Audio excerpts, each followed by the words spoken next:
नमस्कार दोस्तों, हमारी आज की कहानी आखिर किसने चुराए बहू के गहने। एक गांव में घनश्याम जी नाम का बहुत अमीर व्यक्ति रहता था। काव्या उसकी इकलौती बेटी थी। वो बहुत समृद्ध और अमीर थे। शंभू का परिवार उतना समृद्ध तो नहीं, पर फिर भी खाता पीता परिवार था। शंभू और उसके परिवार वालों का स्वभाव बहुत अच्छा दिखने के कारण आर्थिक स्थिति में असमानता होने के बावजूद काव्या का रिश्ता वहां तय हो गया। काव्या दुल्हन बनकर आ गई। उसके पिता घनश्याम जी का समाज में बहुत नाम और इज्जत होने के कारण उसे शादी में बहुत उपहार, सोने चांदी के गहने और नगद रुपए मिले। जैसा होता आया है, सभी उपहार उसके ससुर जी के पास रखे गए। काव्या जब लिफाफों की गिनती कर रही थी, उस समय ससुर जी ने उसे कहा, बहू ये लिफाफे कब तक गिनेगी? ऐसा कर, तू मुझसे 5,000 रुपये ले ले और ये सारे लिफाफे मुझे दे दे। पापा जी, ये सब आपका ही है, मुझे पैसे नहीं चाहिए, आप ही सब रख लीजिए। उसने कह तो दिया, पर ससुर जी का बात सुनकर उसे बहुत आश्चर्य हुआ। पर शंभू ने उसे मजाक कहकर बात टाल दी। ससुर जी ने खुशी खुशी सारे लिफाफे रख लिए और उन लिफाफों से 30,000 रुपये निकाल लिए। शादी को कई दिन हो गए, पर घर में सब उसे पलकों पर बिठाए रखते। घर में हंसी मजाक का वातावरण रहता। काव्या को वहाँ बहुत अच्छा लगता था, जैसे उसका मायका ही हो। एक दिन सासू माँ बोली, काव्या अपनी अलमारी में सारे गहने रखना सुरक्षित नहीं है। अपने घर नौकरानी भी काम करने आती है। वैसे भी शादी में आए इतने सारे सामान पर उसकी नजरें तो लगी हुई है। ऐसा कर, अपने घर में नीचे तहखाने में बहुत पुरानी मजबूत तिजोरी है, तेरे पिताजी को यह गहने दे दे, वो उसमें रख देंगे। जब भी तुझे पहनने की इच्छा हो, तिजोरी से निकाल लेना। जी मम्मी जी, ठीक है, कहते काव्या ने सारे गहनों की पोटली लाकर सासू माँ को थमा दी। अरे बहू, इनको क्यों दे रही हो? तुम खुद ही अपने हाथों से अपना सामान तिजोरी में रख दो, ससुर जी ने टोकते हुए कहा।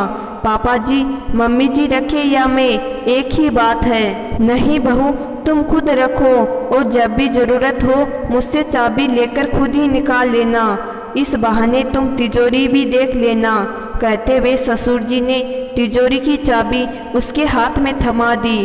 काव्या आश्चर्य और खुशी से भर उठी। नई आई बहू को उसके ससुर जी ने खुद तिजोरी की चाबी दे दी। मम्मी जी, आप भी चलिए ना, उसमें कहाँ रखना है बता दीजिए। काव्या ने सासू माँ को आग्रह किया, पर उन्होंने साथ आने से मना कर दिया। इस तरह ससुर ने भी साथ आने से इनकार कर दिया। आखिरकार उसने छोटी ननद के साथ जाकर अपने गहनों की पोटली तिजोरी में रख दी। कुछ समय बाद दिवाली का त्योहार आया। ससुर ने उसे चाबी थमा दी। उसने अपनी ज़रूरत के गहने निकाले और चाबी उन्हें वापस कर दी। इस तरह एक साल में 1-2 बार ऐसा अवसर आया। अब छोटी ननद ने भी साथ जाने से मना कर दिया कि आपको सब तो मालूम है, मेरे साथ जाने की ज़रूरत क्या है। लगभग 3 साल हो गए। इसी बीच काव्या 4-5 बार मायके हो आई। वहाँ से विदाई में जो भी मिलता वह सास ससुर को सौंपकर निश्चित हो जाती। पिछली 1 साल में काव्या को अतिरिक्त गहने निकालने की जरूरत ही नहीं पड़ी। गले में मंगलसूत्र, हाथ में चूड़ियाँ, उंगली में एक अंगूठी, कान में झुमके और नाक में लौंग तो थी ही। जल्दी ही उसकी ननद की शादी की बात चलने लगी। उसका रिश्ता तुरंत तय हो गया और 1 महीने में ही शादी का मुहूर्त भी निकल आया। ननद के गहने बनवाने की बात चल रही थी। गहने बनवाने का खर्च शंभू को ही उठाना था, इसलिए काव्या ने सुझाव दिया, पापा जी, मैं इस घर की सदस्य नहीं हूँ क्या? जो मेरा है वह आप सभी का भी है ना। उसमें से कुछ गहने अगर दीदी को दे भी दिए तो कोई फर्क नहीं पड़ेगा। नहीं बहू, अपना सामान अपने पास होना चाहिए। कल को ननद आरती को लगेगा कि भाभी के गहने छीनकर पहन रही हूँ, सासू माँ ने कहा। ऐसा कुछ नहीं लगेगा मम्मी जी, आरती मेरी छोटी बहन ही तो है और मैं अपनी खुशी से उसे कुछ दे तो सकती हूँ ना। जैसी तुम्हारी मर्जी बहू, पर एक बार फिर सोच लो। ससुर जी बोले। सोच लिया पापा जी, काव्या ने मुस्कुराकर कहा। ससुर जी ने हमेशा की तरह तिजोरी की चाबी पकड़ा दी। चलिए दीदी, तिजोरी से गहने निकाल कर लाते हैं, उसमें से आपको जो पसंद हो वो ले लीजिएगा, काव्या ने ननद को कहा। नहीं भाभी, आप ही ले आइए, आपको अब सब मालूम तो है ही। अरे पर आप भी चलो ना, वैसे भी 1 साल से तो मैंने तिजोरी खोली ही नहीं, काव्या ने आग्रह किया। पर ननद आरती साथ में जाने के लिए तैयार ही नहीं हुई। काव्या ने गहनों की पोटली निकाली और सबके पास ले आई। जैसे ही उसने पोटली खोली तो दंग रह गई।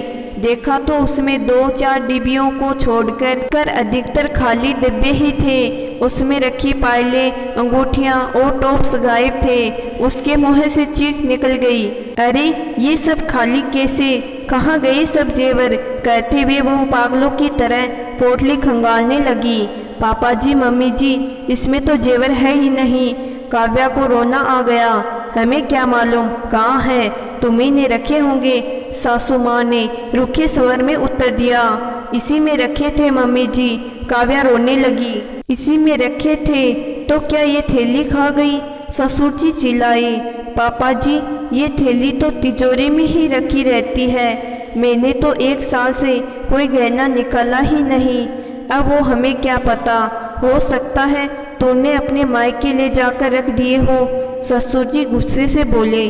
पापा जी, मैं यहाँ का सामान अपने मायके क्यों ले जाकर रखूंगी, वहीं से तो शादी में सब आया है। अपने ससुर से जबान लड़ाते शर्म नहीं आती तुझे, चोर कहीं की, अपने हाथ से खुद जेवर निकालती और रखती थी। अब हमें क्या मालूम कि तुमने उसमें से कब क्या कितना निकाला, सासू माँ गुस्से से बोली। सब ले जाकर अपने मायके रखाई और हम पर इंजाम लगा रही है, ससुर जी ने गुस्से से कहा। मैंने आप पर कोई इंजाम नहीं लगाया पापा जी, काव्या सुबकने लगी। एक तो चोरी, उस पर सीना चोरी। अब तो मुझे जाकर तिजोरी में देखना पड़ेगा कि यह चोर और कौन कौन सा सामान चुराकर अपने मायके ले गई, ससुर जी बोले। पापा जी, आप प्लीज मेरे मायके वालों को बीच में मत घसीटिए। देखो तो कैसे कैंची जैसी जबान चल रही है, शंभू ने बहुत सिर पर चढ़ा रखा है इसको। एक तो तिजोरी से खुद गहने चुरा लिए और अब हमें आंखें दिखा रही है। तू चोर और तेरे मायके वाले भी चोर, सासू माँ चिल्लाई। पर मैंने सब गहने तिजोरी में रखे थे, उसकी चाबी तो हमेशा आपके पास ही रहती है ना, काव्या ने कहना चाहा पर संस्कारों ने उसके मुंह पर ताला लगा दिया। वैसे भी वो सदमे में थी। एक तो उसके जेवर तिजोरी से गायब हो गए थे और उल्टा उस पर और उसके मायके वालों पर इंजाम लगाया जा रहा था। वो रोती हुई अपने कमरे में आ गई। शंभू तो शादी के तैयारियों की बात करने आरती के ससुराल गए हुए थे। उसका ससुराल दूसरे शहर में था। वहां से आने के बाद शंभू को सारी बातें पता चली, पर वो अपने माता पिता के समर्थन में चुप ही रहा। काव्या को बहुत गुस्सा आया, पर वक्त की नजाकत को देखते हुए वह भी चुप रह गई। शादी को कुछ दिन ही बचे थे। एक बार ससुर जी और सासू माँ घर पर नहीं थे, तभी उसके परिचित ज्वेलर घर आए। बहू रानी, यह संभाल कर अपने सास ससुर को दे देना, आरती बिटिया की शादी के गहने हैं, उन्होंने एक थैली उसकी ओर बढ़ाते हुए कहा। एक बार तो उसका मन हुआ कि लेने से मना कर दे, पर घर की बात बाहर जाने के डर से उसने चुपचाप थैली रख ली और उन्हें चाय के लिए आग्रह किया। बहू रानी, एक बात कहूँ, बुरा तो नहीं मानोगी?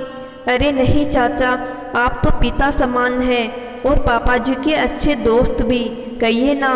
बहू रानी, गैर गश्ती में जरा संभाल कर पैसा खर्च करना चाहिए, जहाँ ज़रूरत ना हो वहाँ खर्च करना पैसे की बर्बादी होती है। मैं समझी नहीं चाचा जी, काव्या ने आश्चर्य से कहा। बिटिया, वो गहने जो आपके पास थे एकदम नए तो थे, अगर आपको पसंद नहीं थे तो ऐसे ही आरती बिटिया को दे देती। नए गहने बनवाने में बनवाई का खर्चा बेवजह सिर पर आ गया। अब लड़की की शादी में तो वैसे ही सैकड़ों खर्च लगते रहते हैं। उनकी बात सुनकर काव्या आश्चर्यचकित रह गई। अब उसे सारा माजरा समझ आ गया कि तिजोरी से उसके गहने निकालकर उसके सास ससुर ने ही बेच दिए और नए गहने बनवाए ताकि वो उन पर अपना हक ना जता सके। वह कितना बड़ा षड्यंत्र किया और उसे समझ भी नहीं आया। कुछ गलत बोल गया हूँ तो माफ़ करना बहू रानी। उसकी आंखों में आंसू देखकर वो ज्वेलर बोले, नहीं नहीं चाचा जी, आपने तो आज मेरी आंखें खोल दी। काव्या को बहुत दुख हुआ। उसे गहने जाने का इतना दुख नहीं था जितना उनके इस व्यवहार का हुआ।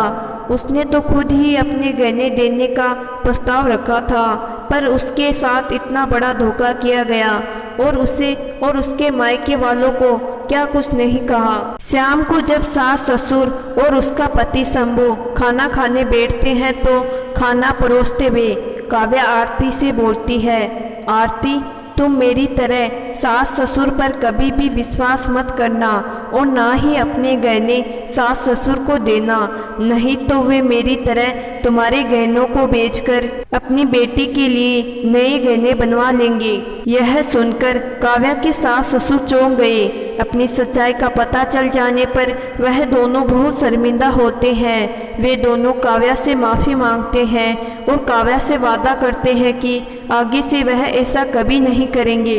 तो दोस्तों, काव्या को अपने सास ससुर पर विश्वास करना चाहिए या नहीं करना चाहिए, कमेंट बॉक्स में ज़रूर बताना।